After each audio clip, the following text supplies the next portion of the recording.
Solo, a Star Wars story, is the fourth Star Wars film made since Disney acquired Lucasfilm back in 2012, and in a nice bit of irony, is also the first solo character film from them. Did a Han Solo origin film need to be made? No, it didn't. But that, and a myriad of other problems, didn't stop Disney, Ron Howard, Lawrence and John Kasdan, and the cast making a fun adventure film. Now, Solo isn't really an origin film even. Yes, we meet a young Han Solo, and he sets out into a galaxy and meets up with many new and familiar characters, but that's about where it stops. We don't get any Kid Han or Baby Han like some people were worried we were, and even the origin stuff we got doesn't fully explain everything. It still leaves a little mystery there. So the story sees a 20-something-year-old Han, played here by Alden Ehrenreich, take his first steps into a larger world and along the way learn some hard lessons, meet some new friends, and begin his journey to become the dashing scoundrel seen some 40-odd years ago in a dark corner in the Mos Eisley cantina. The movie is more heist western than an origin film and gets right into the action and adventure, with Han and Chewie quickly joining Woody Harrelson's Tobias Beckett's crew and go about stealing the MacGuffin of the film, a type of fuel called hyperfuel, which is used to power ships and can also be used as a very powerful explosive. Along the way they meet many characters, including Donald Glover's Lando Calrissian, owner of the fastest ship in the galaxy, the Millennium Falcon. After many battles and betrayals, Han is left somewhat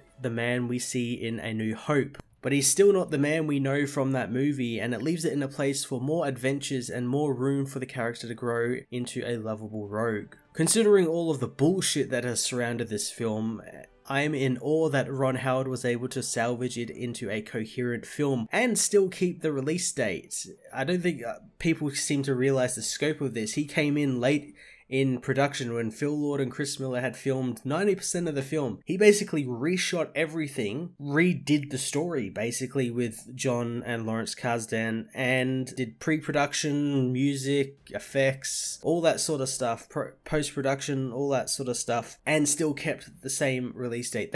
You don't hear about that very often, and I don't think anyone other than Ron Howard could have pulled that off. The way he directs this film was great. The action scenes are shot really well, the dramatic scenes are shot really well, you know what's going on in every scene, the humor is there, and it's a lot more reserved thanks to Lawrence and John Kasdan's pretty snappy script. There's a lot of sight gags, like just very subtle ones as well. They're not in your face and don't hang on them like some of the previous movies may have. One of my favorite scenes in the film is Han meeting his future co-pilot Chewbacca, who here is seen in a light, or in this case darkness, that we haven't seen him in before, and he steals many scenes he's in and actually has stuff to do, unlike The Force Awakens or The Last Jedi. Lando was also really great as well, and I loved his costumes, and Donald does a fantastic imitation of Billy D. Williams that's both a copy but also something completely new that Billy D. never got to do. Emilia Clarke's Kira is pretty passable as a femme fatale who's a little smarter than people give her credit for. Paul Bettany's Dryden Voss is a cool and fun crime lord that I was kind of sad to see die, since I'd love to have seen him in something else, and his character design was also very interesting and very simple. Enfys Nest as the quote-unquote bad guy of the film is actually quite awesome and something much better than just a really cool design. They escape the Phasma and Fett curse and become something I want to know more about, and I have a feeling we're going to know a little bit more about them in the coming months. There were also some things I didn't like L3, Lando's co-pilot, and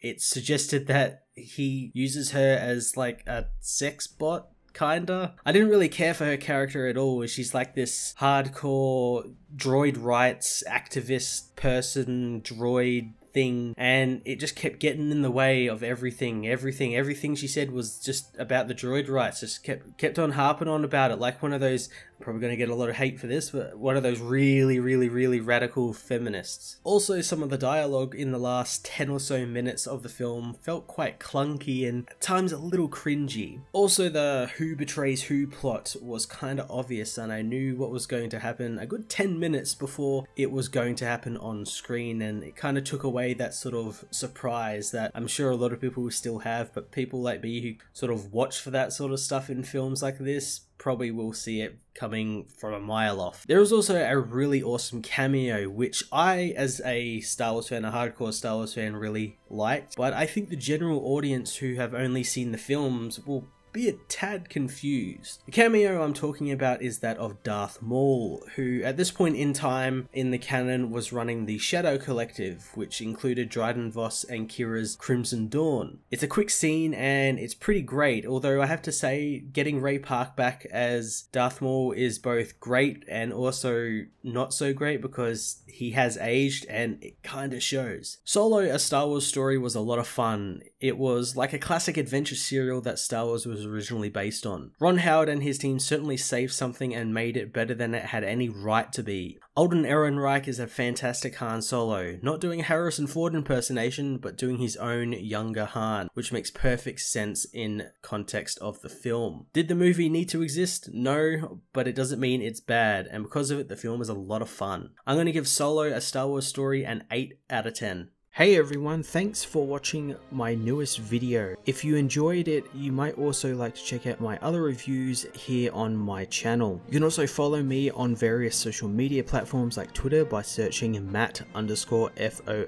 or even join the Comic Multiverse Discord server and chat with other comic book fans, including myself and Joel from Cape Joel. Want cheap comics and trades? Head over to the book depository with the link in the description to get the cheapest trades and comics around, along with free shipping anywhere in the world. Until next time, this has been Matt of the Fortress of Solitude. Thank you so much for watching.